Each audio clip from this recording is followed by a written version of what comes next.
Future Pulse, investigating innovative cardiovascular research and the intersection of academic theory and clinical practice. I'm Dr. Thomas Nero, interventional cardiologist and director of cardiovascular research at CAFC.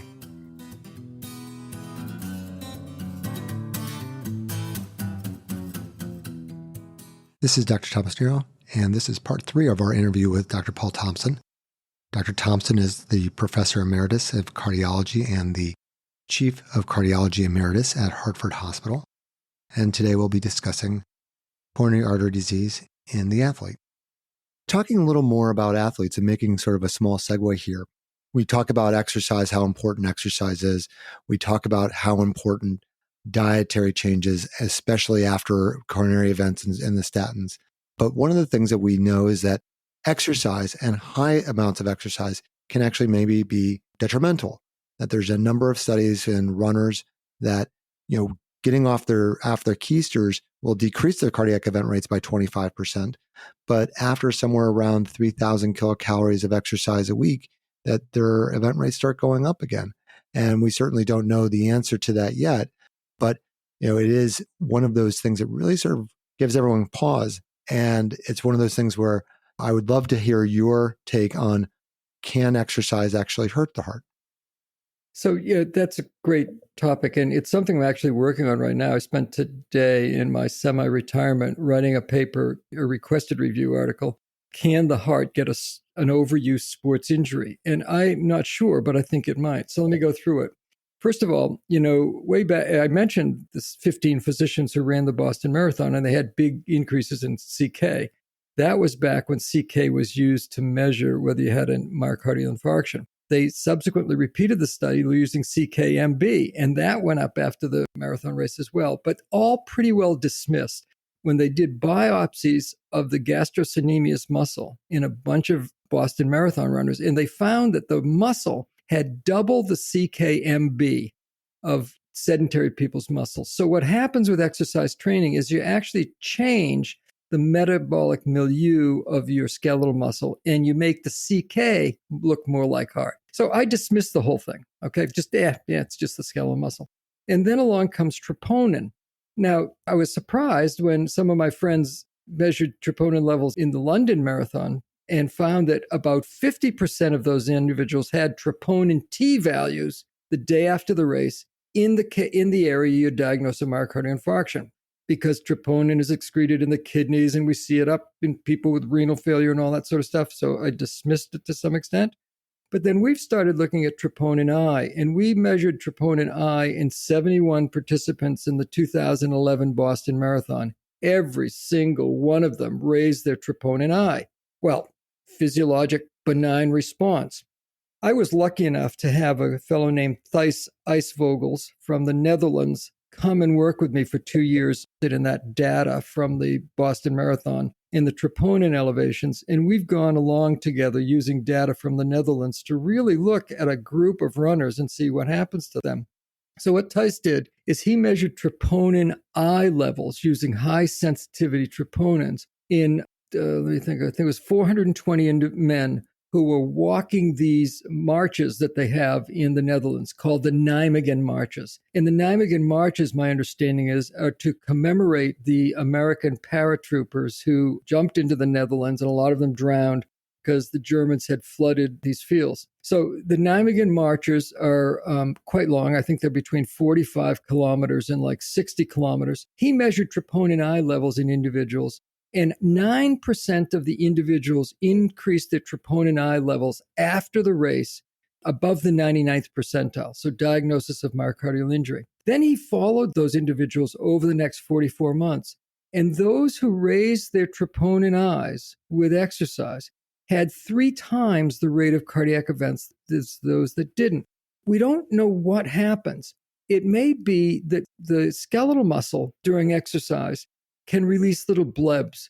The membrane forms these little balloons, and they go off into the circulation, maybe to carry messages to other parts of the body, to, the hormone system or whatever, to tell the body how to adapt to exercise training. It's likely that the heart does the same thing. So it may be that the heart is releasing these troponins. We don't think from irreversible injury, but as some sort of a sign of something, whether it's inflammation or whatever, we don't know. The other thing is this: troponin I has never been shown to develop in skeletal muscle. In fact, there's a study in JACC in 2019, I think, that looked at 74 people who had skeletal muscle disease. Nearly all of them had an elevation in troponin T, and 4 out of those 74 had an elevation in troponin I. So we think that it's probably from the heart and it means something, but we don't know much. So number one, clinicians out there need to know that troponin I levels go up after exercise so you don't overdiagnose a myocardial infarction in somebody who ran a marathon the day before or something like that. Now, what about the heart? What happens to the heart when you do long endurance exercise? Well, it's really interesting. Way back in 1990, Pam Douglas, who was at that time was at the Beth Israel, did echoes on, there was 40 men who were competing in the Hawaiian triathlon, like a 2.3 mile swim, a 110-mile bike ride, and then a 26-mile run.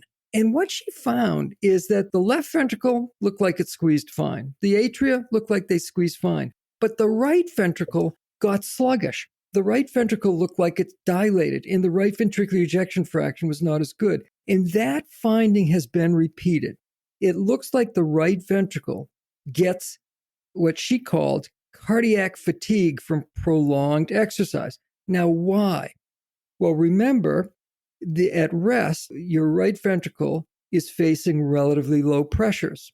With exercise, however, the change in the pulmonary pressure, the relative change compared to rest, is much greater than the relative change in the systemic blood pressure. You can vasodilate your leg muscles to take a lot more blood, so the pressure doesn't go up. The work on the left heart isn't as high. But you can't dilate your pulmonary vasculature to anywhere the same amount, and it's contained in the small chest cavity, and the right ventricular wall is thin.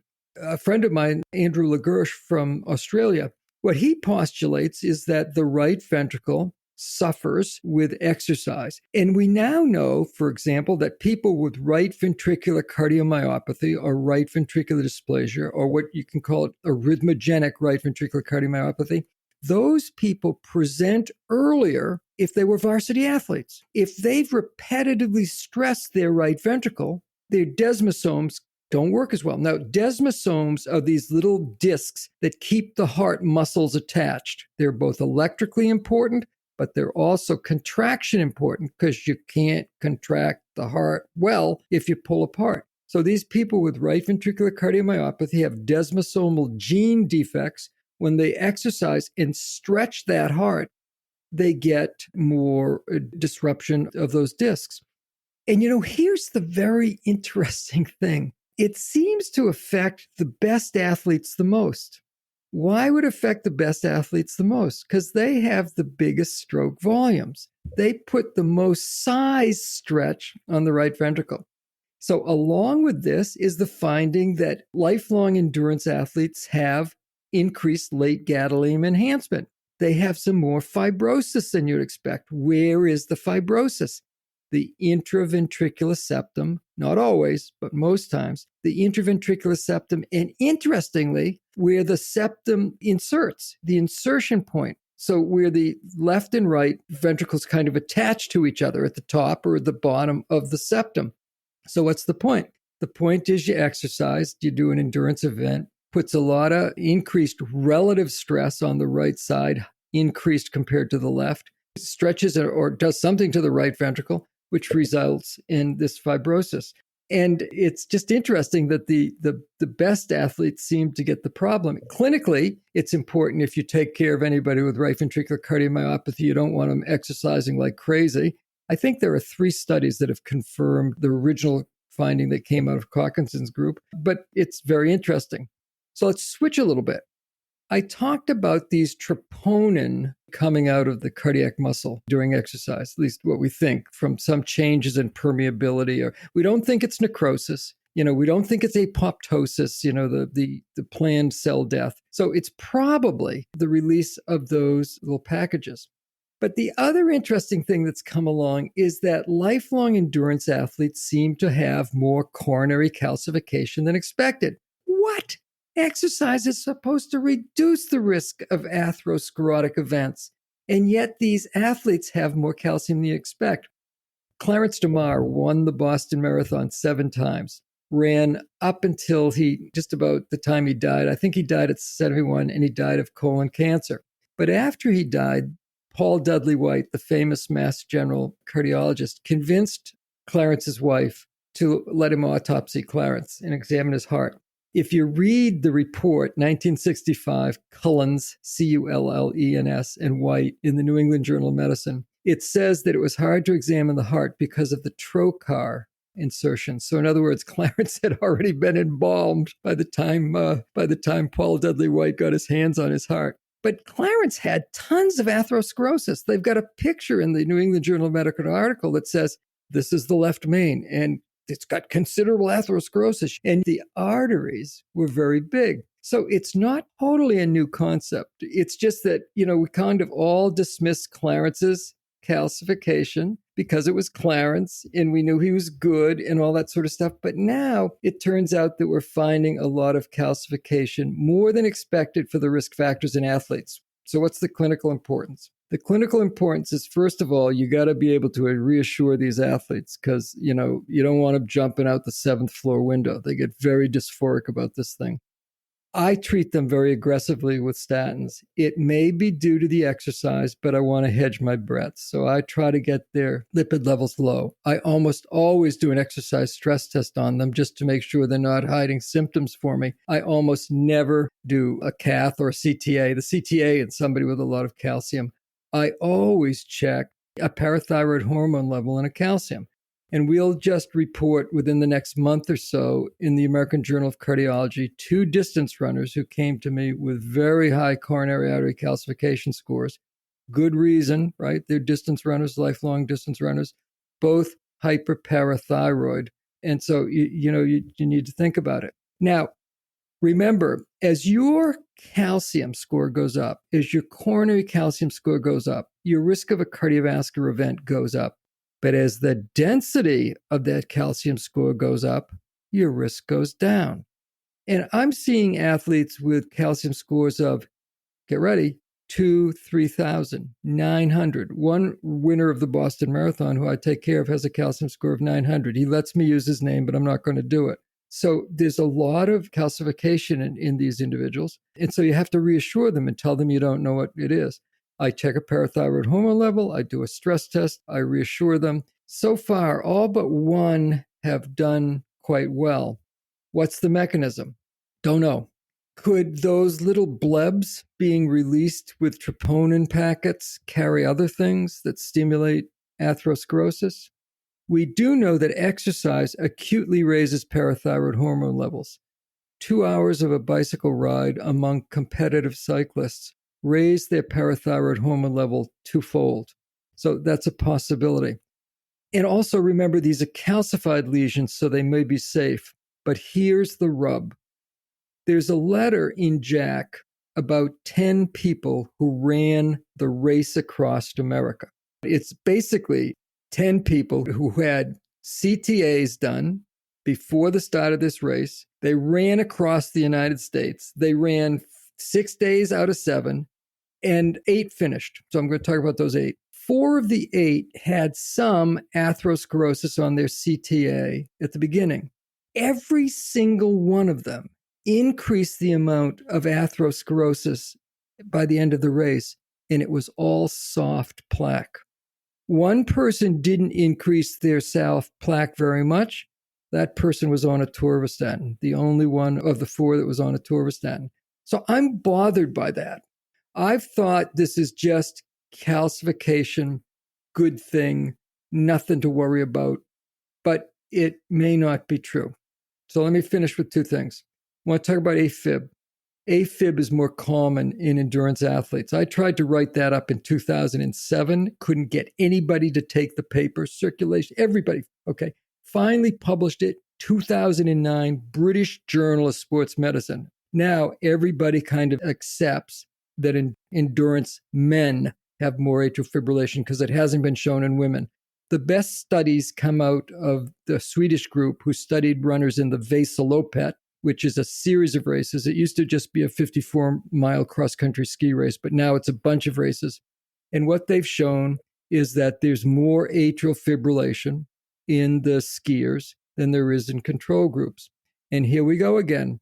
The best skiers get the most atrial fibrillation. The fastest finishers get more atrial fibrillation. The people that have been doing it the longest get more atrial fibrillation. Why? What's the mechanism? Is it inflammation? Is it the adrenaline of the race? Is it the high vagal tone that comes from training?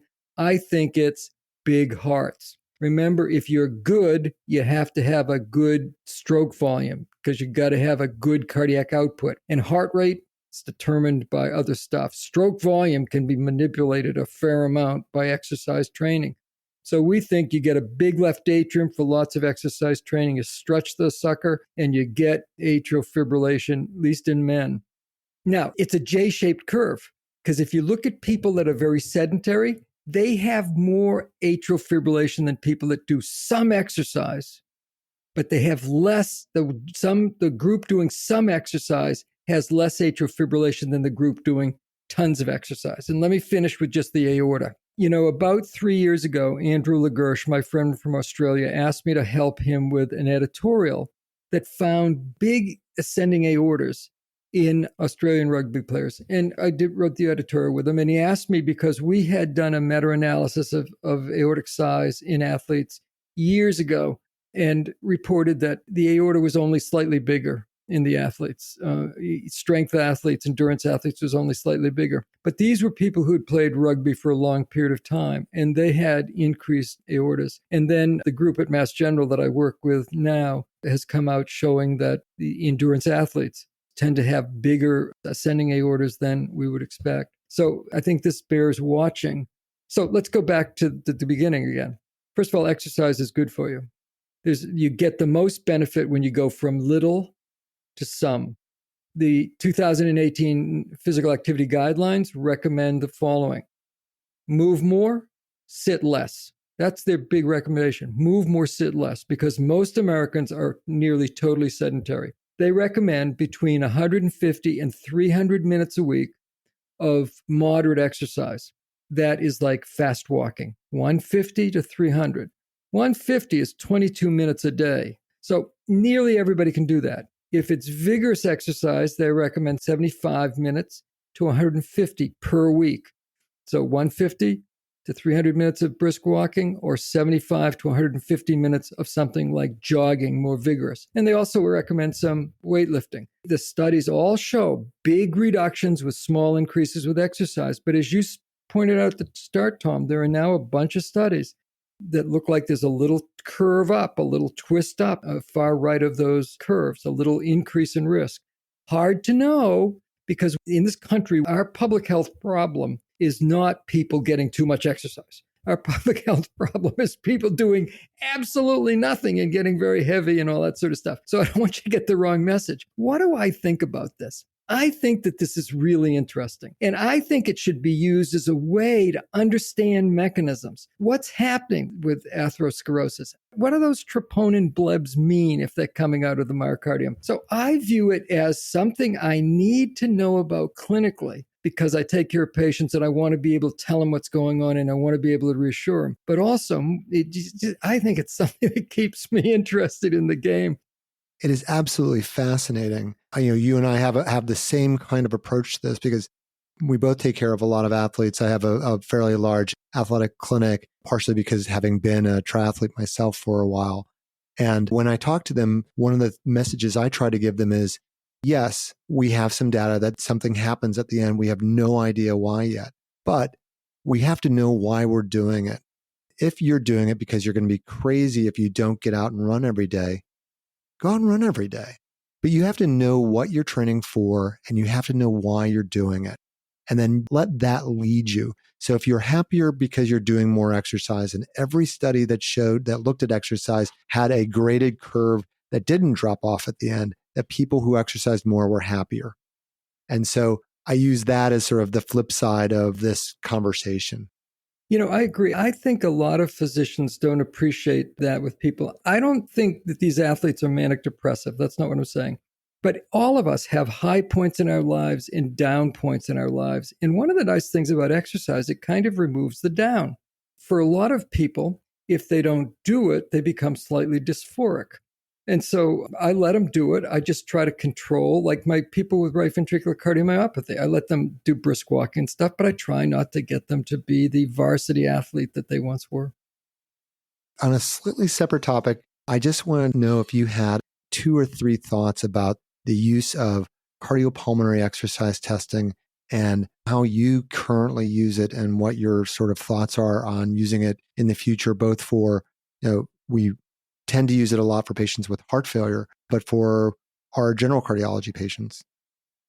So I don't think I'm your world's expert on cardiopulmonary exercise testing. I do a fair amount of it, but I often do it in athletes because they want to have it done. I don't think I necessarily need it in the athletes to know what's going on with them. I do find it useful when you're having trouble differentiating pulmonary from cardiac disease, because you can watch their ventilation slope, et cetera. But possibly, and this frequently happens to me, I use things less frequently when I don't understand it as well as I probably should. So I'm probably not your best person.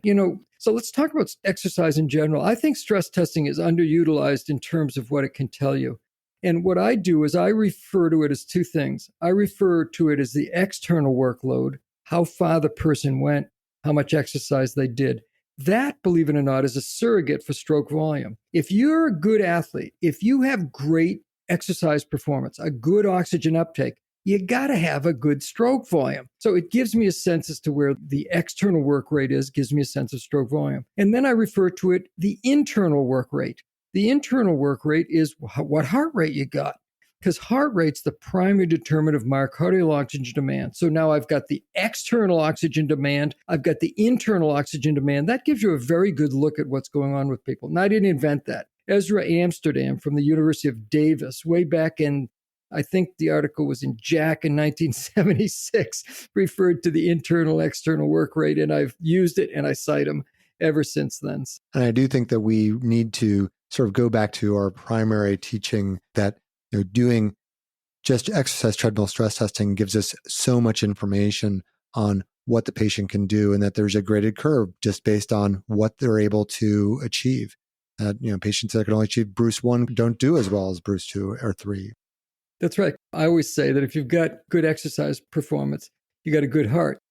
Well, Dr. Thompson, I can't thank you enough for taking the time and going over these topics. You have been a mentor to me, and you are a guiding light in the research and shown us both by what you do physically, actively, as well as your excitement and enthusiasm towards research that really shines bright and gives us all something to aspire to in the future. So I thank you. And before we sign off, do you have any other thoughts of things that you just would like to put out there? No, thank you very much for the kind words. I mean, I really feel it's been a privilege to work with people, take care of people. And, I think we all forget that, if we can make people feel better, that really it's a wonderful thing to do in the world. But also, it's really been my pleasure. Thank you again, and have a great evening.